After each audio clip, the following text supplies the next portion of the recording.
Hey everybody, hope you're doing well today.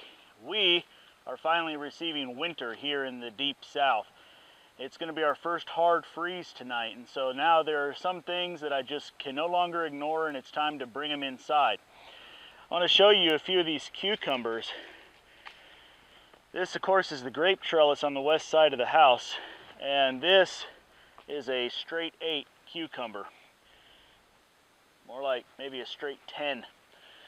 And here's its sister. These are the two that I've been saving up to put aside for seed. So I'm pretty excited. But I've got more that are not quite the size that you would normally pluck for slicing. I've got several little ones like this. And I also have a brand new fermenting kit from Fermentools that I want to try out. I've never fermented before, but I've made refrigerator pickles, so why not take the last cucumbers of the season and try fermenting for the first time. Let's go. So one thing I didn't mention is that I really love the idea of doing a fermentation on these cucumbers because it's going to let me extend my harvest on them. Yes, I know I have harvested them, but if I had just brought in some slicing cucumbers and put them in the refrigerator, I might be able to store them for a week or two. But by fermenting them into these pickles, I'll be able to get from harvest to harvest. By next spring, when I can grow cucumbers again, I should just about be wrapping up what I'm able to put away. So I've sliced them into wedges, and now we're going to turn them into cucumbers. You know, this is the first time that I've ever done a fermentation. And one thing that I've learned in researching it is that you need to have a certain level of concern about the brine concentration. That is just how much salt is actually in the water that you put into the ferment. Now, one nice thing about this kit that I got from Fermentools is that they take the guesswork out of that. All you have to do is look for the size of container that you're using on one chart, and it will tell you the weight of the salt that you need to use. And then on the other chart, it tells you just how to convert that weight into a volume calculation. So how many tablespoons, teaspoons, and so forth that you need to add. For the 2% brine solution I'm using in this quart-sized jar, using this specific salt, I need to have 1 tablespoon, 1 teaspoon, and a half a teaspoon. So I'm just making that measurement here and adding it to a container.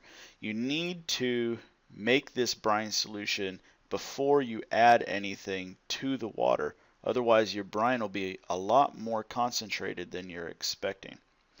Now, speaking about water, it's important that you either use chlorine-free water, like a filtered water or a distilled water, or that you try to take as much chlorine out of your tap water as possible. Think about it, it's fermenting, so we're trying to culture bacteria, and if you use chlorine, which is there to kill bacteria, then you're just counteracting your efforts. There are a lot of quick and easy ways to dechlorinate your tap water, but whatever method you choose, just do your best to make sure you're not putting chlorinated water into your brine. Now with my brine established, I'm going to take my jar that I'm actually going to do the fermenting in, and the first step is to stuff it with the cucumbers. I'm going to try to make sure that I make this nice and even. I've tried to do a good job of making sure that each of the cucumber wedges is about the same height. That just makes it easier to keep all of the product under the water line. Now I'm going to add a few ingredients here, and I'm not going to tell you what I'm putting in. If everything goes the way I hope it will, then I will share the recipe with you.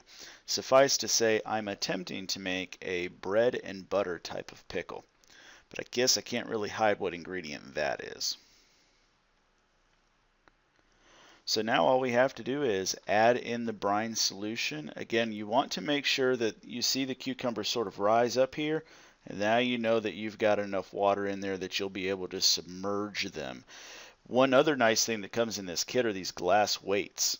So I can use this glass weight and put it right on top of the food, and it will push the cucumbers down and keep all of that below the water line so that I know it will all ferment properly. Now we do need to seal this a little bit, so I'm going to wipe off the lid here and make sure that I'm not creating any air gaps, and use the rubber ring and the specially created lid from Fermentools and add them onto the top. And then just the same band that I would normally use that just came with the jars. Tighten that down pretty good, and put in this little rubber stopper. This rubber stopper holds the next little instrument, which is the airlock.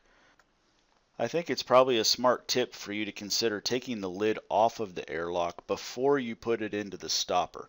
So take off the lid to the airlock, put the airlock into the stopper, and then fill the airlock about halfway with water.